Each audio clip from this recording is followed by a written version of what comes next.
Olá, sejam bem-vindos a mais um programa do Movimento Viva Brasil. E, como sempre, trouxemos mais um convidado, mais um amigo nosso, de anos já, de luta pela segurança pública no Brasil. Estamos aqui com o Major Olímpio, hoje deputado estadual por São Paulo. Seja bem-vindo, Major. Muito obrigado, professor. Para mim é um orgulho participar do movimento Viva Brasil e participar pelo lado do bem e pelo lado do cidadão nessa luta árdua que o povo brasileiro vem travando contra a criminalidade. Então, parabéns pela nova atividade que estão desenvolvendo agora, levando informações verídicas e não meias-verdades, como alguns segmentos da mídia passam meias-verdades à população em relação à segurança. O movimento Viva Brasil, ele tem se notabilizado no nosso país como um movimento suprapartidário e que tem um caráter de levar verdades à população. Daí a gente ter a certeza que vocês estão fazendo uma modificação na história deste país em relação à discussão sobre a segurança pública em todas as suas nuances. Obrigado. Acho que a primeira questão que eu consigo imaginar exatamente quando o senhor fala sobre a questão de falar a verdade, né? O livro Reaja, né? Foi um livro escrito por você e mais alguns outros oficiais da Polícia Militar e que acabou trazendo aí alguns problemas também, né? Conta rapidinho pra gente como é que foi essa história. Praticamente 10 anos atrás nós lançamos o livro Reaja, Prepare-se para o Confronto.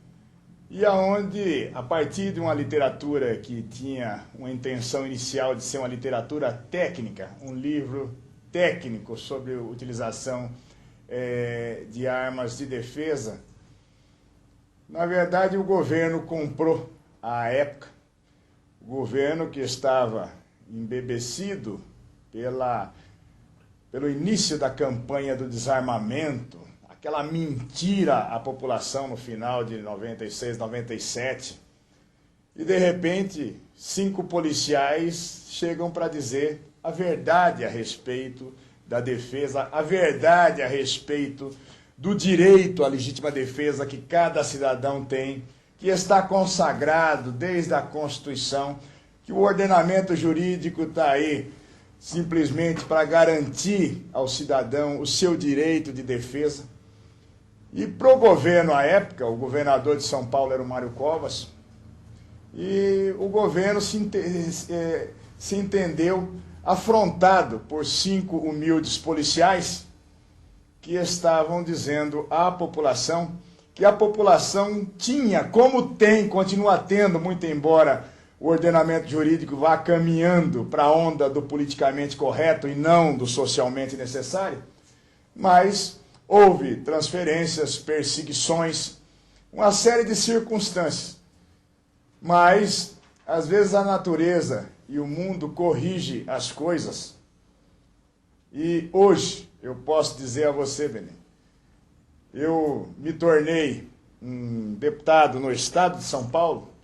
Eu devo muito a todas as maldades que o então governador Mário Covas, falecido, e a sua gangue à época, perpetrou em relação a prejudicar a mim e aos meus companheiros. É verdade. Na verdade, no momento em que quiseram nos massacrar administrativamente, dizendo que como policiais nós não tínhamos o direito até da liberdade de expressão literária que está consagrado no artigo 223 da Constituição Federal, eles cometeram um equívoco. Porque nós estávamos dizendo exatamente o que a esmagadora maioria da população tenta dizer, mas não consegue. Muito tempo depois, nós tivemos o referendo das armas, onde o movimento Viva Brasil encabeçou o movimento da população brasileira, não da mídia, não dos dirigentes governamentais, mas manifestando os anseios da população brasileira.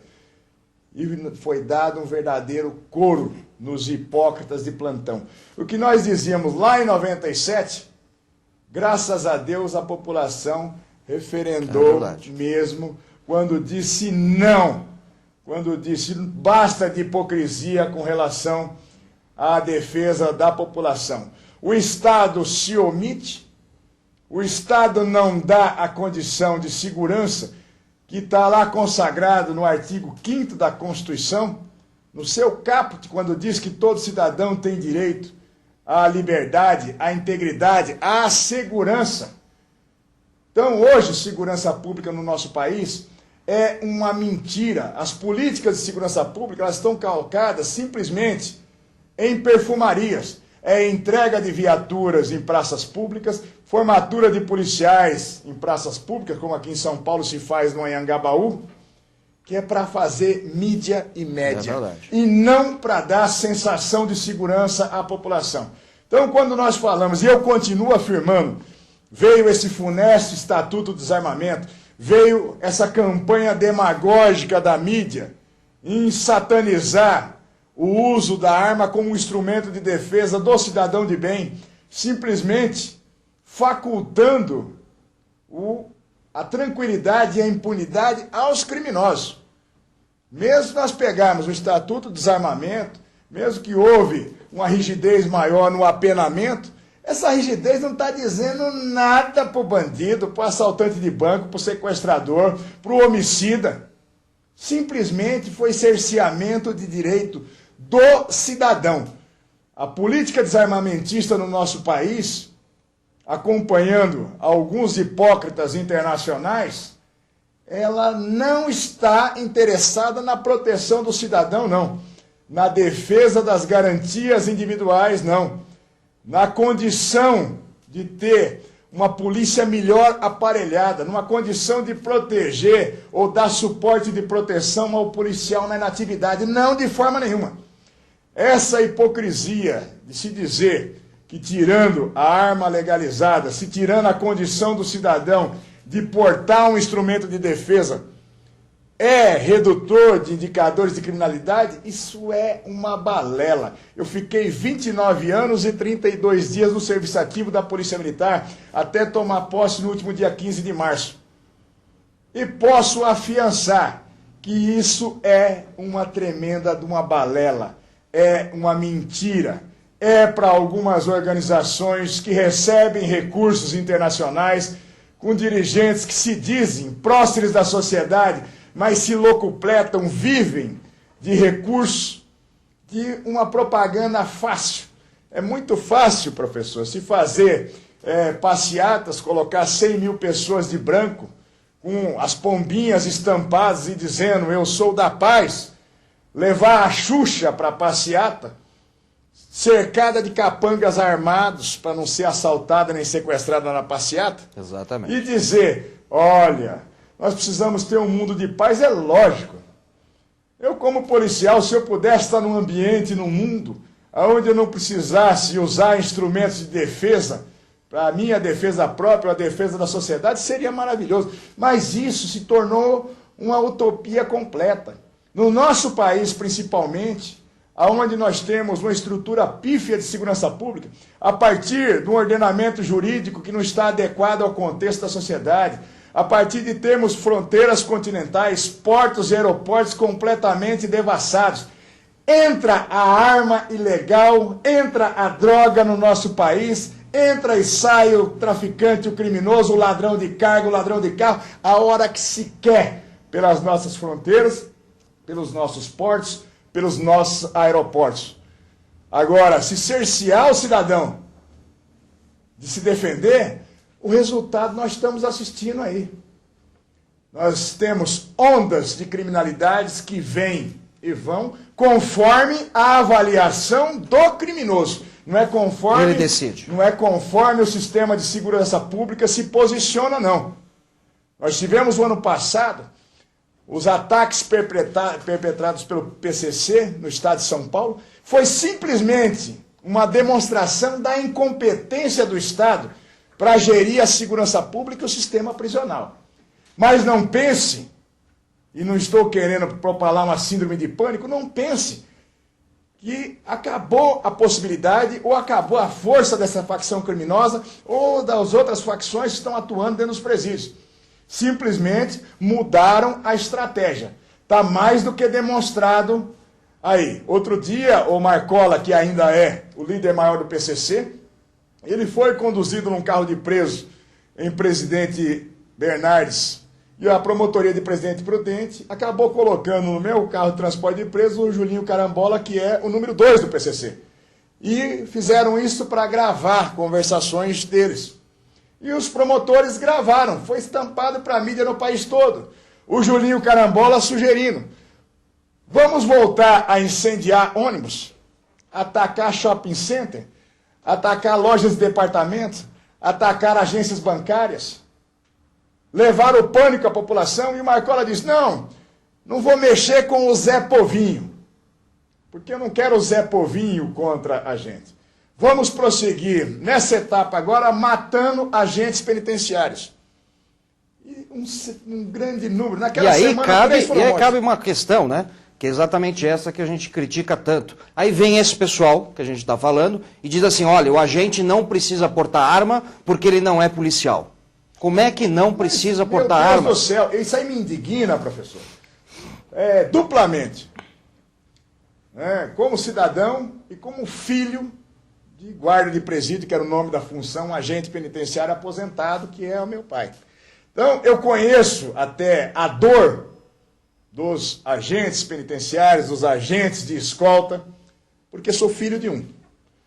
E eu vejo no mundo moderno, no atual descontrole no sistema prisional e no descontrole da segurança pública, o quanto estão subjugados e o quanto estão à mercê dos criminosos esses agentes.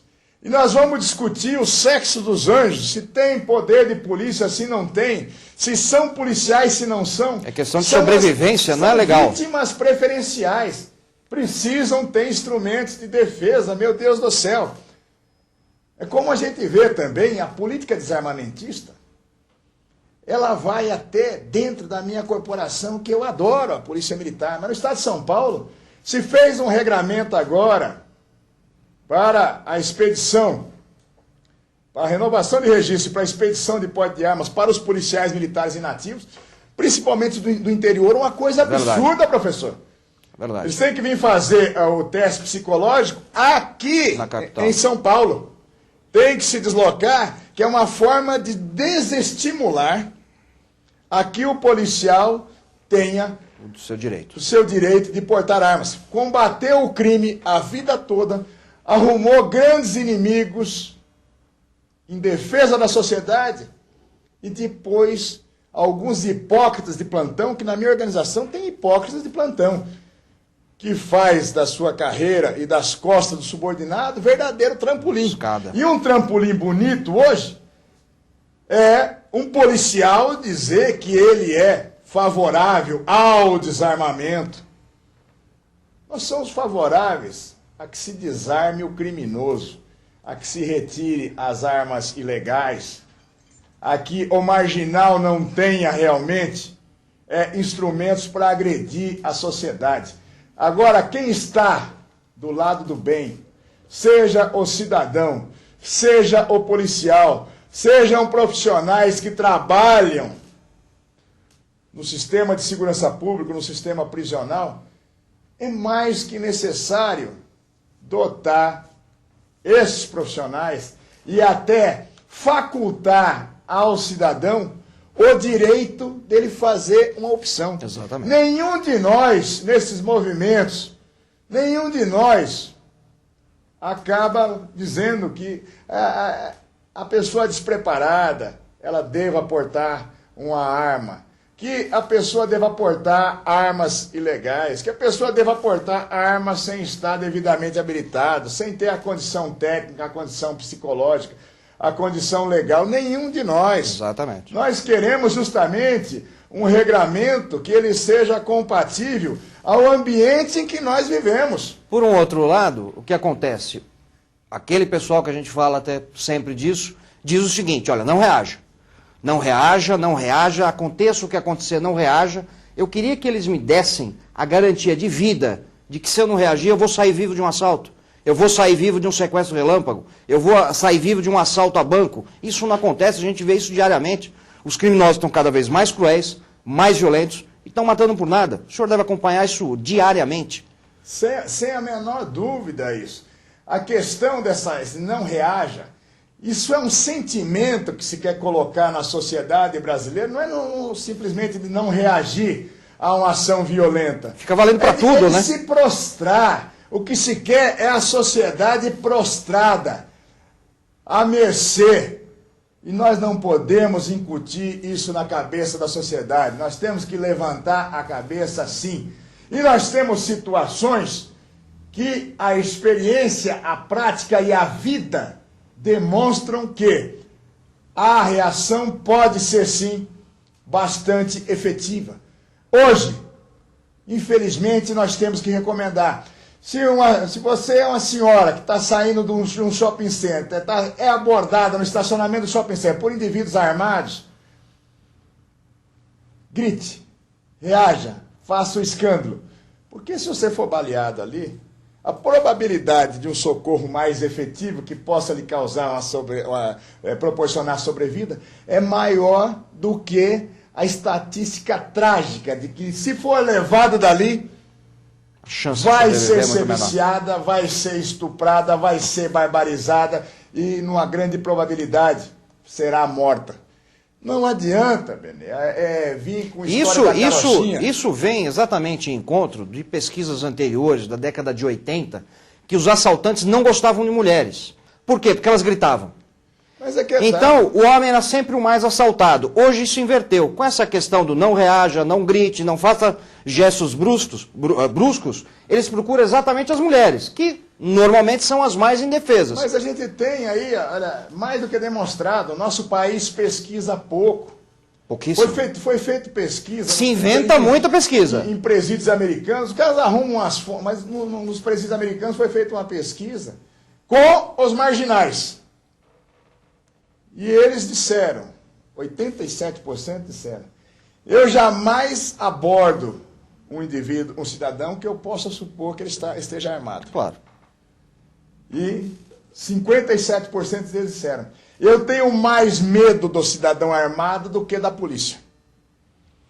Então, na verdade, o nosso ordenamento jurídico, essa conversa fiada do não reaja, do se prostre, simplesmente favorece o marginal. Em todos os níveis, né? Não tenha a dúvida. Intranquilidade para o cidadão, tranquilidade para o marginal. Eu tive até, no mês de fevereiro, alguns dias antes da minha posse, eu tinha ido falar com o secretário de Meio Ambiente, estava voltando de manhã com o meu automóvel, quando o indivíduo me abordou portando uma arma de fogo no farol na João Mendes. E eu, imediatamente, saquei a minha arma. Quando ele se assustou e se virou de costas para empreender uma fuga, eu abordei, eu desarmei e daí verifiquei que era uma arma de brinquedo. Era o terceiro assalto que eles praticavam naquela manhã que o indivíduo confessou. Era 8h40 da manhã, na João Mendes, um dos locais com o maior volume de pessoas circulando a pé em automóvel, no coração da terceira cidade do mundo, e já era a terceira vítima que eles faziam no dia. Entendeu? Falha do sistema de segurança pública? Sim. Sentimento de impunidade do marginal? Sim. E a sociedade não pode se prostrar diante disso. Nós tivemos aí, quando foi editado o Estatuto do Desarmamento, a sociedade brasileira perdeu. E eu sempre digo que os hipócritas de plantão ficam, às vezes, querendo jogar dados estatísticos que não condizem com a realidade. Por exemplo, no estado de São Paulo, agora a Secretaria de Segurança Pública está fazendo uma avaliação, inclusive na Assembleia Legislativa eu fiz um requerimento que a Constituição me garante, fiz um requerimento como deputado, exigindo as estatísticas de 2002 a 2006 da Secretaria de Segurança Pública. Por quê? Está mais que manifesto o maquiamento dos resultados de roubos, de roubo a banco, de homicídios. Nós temos aí boletins de ocorrência de homicídio, professor, que dizem, olha, esse homicídio não aconteceu. está feito o registro como incêndio. 3 corpos carbonizados dentro de um automóvel, com 10, 15 perfurações de arma de fogo. O registro estatístico para a Secretaria de Segurança Pública é um incêndio. Um local com 7 vítimas, todas com perfuração de projétil, de arma de fogo. O registro, rixa. Não aconteceu um homicídio, foi uma rixa. Realmente eles começaram a brigar. Mas depois morreram 7. O registro não é de homicídio. Então, esses 7 homicídios não aconteceram. E um sem número de situações. Olha, mas o Estatuto do Desarmamento ele proporcionou uma redução dos homicídios no nosso país. Nós não temos fundamentação real a respeito disso. Nós temos alguma incrementação no sistema de segurança pública. Nós tivemos o Disque Denúncia, que favoreceu muito a identificação de marginais, sequestradores, homicidas. Foi a sociedade participando e denunciando que acaba proporcionando a identificação de quadrilhas específicas em determinadas áreas. Eu vejo esses hipócritas, e eu não tenho um nome melhor para denominar, falando, olha, mas nós tínhamos a região do Jardim Ângela, extremamente perigosa, e nós consertamos aquela região. Eu fui comandante na região do Jardim Ângela. Na verdade, foi uma grande montagem de mídia e de média desses hipócritas de plantão, um grande marketing, porque quando se pergunta à população, a população responde, olha, a pequena presença do Estado de estabelecer mais um batalhão de polícia na região acabou dando um suportezinho melhor para a gente. Mas os marginais, os quadrilheiros, o indivíduo que cobra para o cidadão circular na rua, o indivíduo que cobra para o cidadão fala, olha, você vai me pagar uma taxa mensal, senão eu vou estuprar sua mulher, eu vou estuprar sua filha, eu vou acabar com a sua família. Continua existindo, viu, professor? Com armas ilegais, com armas que até o aparato de segurança pública não dispõe. Então, hipocrisia. A gente vê que o país tem que tomar uma linha realmente de atender os interesses da população. Não adianta lançar planinho, que o marginal não acredita em planinho. Não adianta passeata. Se criar de jeito nenhum. É bacana isso, a passeata, desse agora vamos pela paz. Todos nós queremos a paz.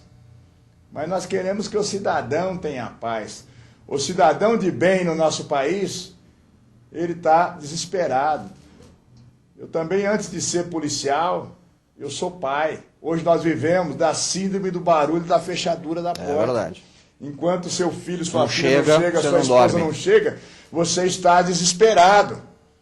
E por que isso? Porque nós criamos um sistema que ele é perfeito para o criminoso. Acesso às armas, o criminoso tem. O cidadão, não tem. De forma nenhuma. Então, o indivíduo vai roubar o cidadão armado, ele, em tese, ele está cometendo seus crimes, ele se afugenta, o cidadão, se ele tem a posse da sua arma, mesmo legal, se ele empreender uma perseguição ao marginal, não é que ele sai da calçada da casa dele, preso. Ele está cometendo um crime, meu Deus do céu. Olha a inversão de valores que nós temos na nossa sociedade. O cidadão de bem cada vez mais acuado. E não adianta se filosofar em cima de verdades. Essas pessoas que ficam com essas meias verdades que são piores que a mentira, deveriam às vezes de tomar um café na padaria, ficar ouvindo o que os cidadãos estão dizendo, prestar atenção no clamor da população. Não adianta fazer eventos globais, não é isso que vai resolver. Nós temos que ter investimentos calcados na segurança pública, sim. O nosso país tem que despertar a cidadania, não se prostrar. Nós gastamos no ano de 2006 500 milhões de dólares para manter a força de paz no Haiti, para tentar reequilibrar a sociedade no Haiti. está perfeito a ajuda humanitária, mas quem pode ajudar? O investimento de segurança pública no nosso país, o repasse de verbas federais foi de 329 milhões de reais. Para fazer o referendo, que graças a Deus a sociedade deu a resposta que esses cretinos não imaginavam, se gastou 640 milhões de reais. Então, precisamos ver onde é que vai o dinheiro público em relação aos gastos necessários à segurança pública.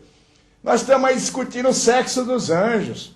Nós estamos querendo, alguns hipócritas, nós precisamos desarmar as guardas municipais.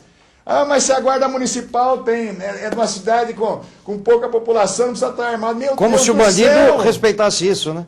Meu Deus do céu, quem, nos 5.700 municípios aproximadamente do nosso país, consegue dizer, eu me sinto seguro hoje? Alguns sim, que têm as suas escoltas Claro.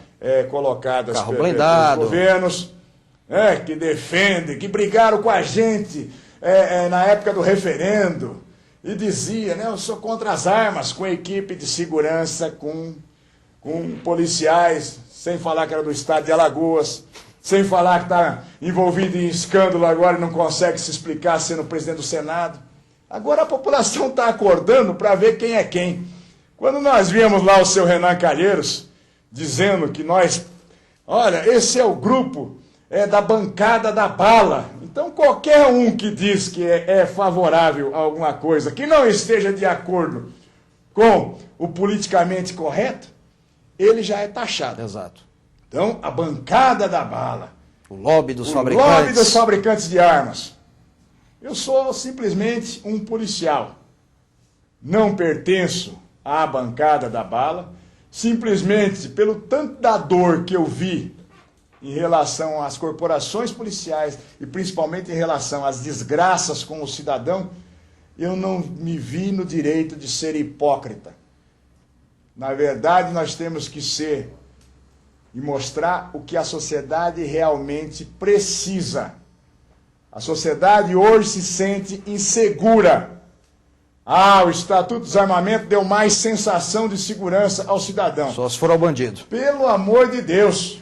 Ao marginal, sim. Sob a ótica do marginal, meus parabéns. Vocês são muito efetivos. Os legisladores pensam realmente na proteção de vocês. Do cidadão, não. O cidadão hoje, ele se sente preocupado. O policial hoje se sente desesperado. Os policiais, os agentes penitenciários, profissionais que trabalham junto ao sistema de segurança pública ou sistema criminal, os juízes, os promotores, os serventuários da justiça estão apavorados com a criminalidade endêmica. Nós temos problemas seríssimos em relação à segurança. Não adianta tapar o sol com a peneira. Nós temos aí, se a polícia fosse eficiente, nós temos quase 500 mil mandatos de prisão expedidos e não cumpridos no nosso país. Porque não há sequer vaga nos penitenciários. Nós não temos, e não há o ânimo governamental de botar o dedo na ferida nisso. Nós temos o presídio de segurança máxima em Catanduvas, mas os marginais do PCC ameaçaram. Se transferir um de nós para lá, nós viramos todas as cadeias. Opa! Então não podemos transferir ninguém. Não vamos arriscar com isso. Então eu acho que nós estamos trilhando um bom caminho no momento em que a sociedade está se despertando. Exercer a cidadania, fazer valer os seus direitos, não se prostrar, não tem esse sentimento de rendição que querem lhe impor. Vamos levantar a cabeça em situações extremas, como diz em hebraico o israelense, kadima, para frente. Quando você está subjugado e sendo atacado, a única coisa que o seu adversário não planeja é a sua eventual reação. E isso significa kadima, para frente. Às vezes, bem analisado, em situações críticas, kadima, para cima deles. Major, gostaria de agradecer essa excelente entrevista que a gente teve. Espero contar com outras oportunidades para a gente conversar muito mais sobre esse assunto.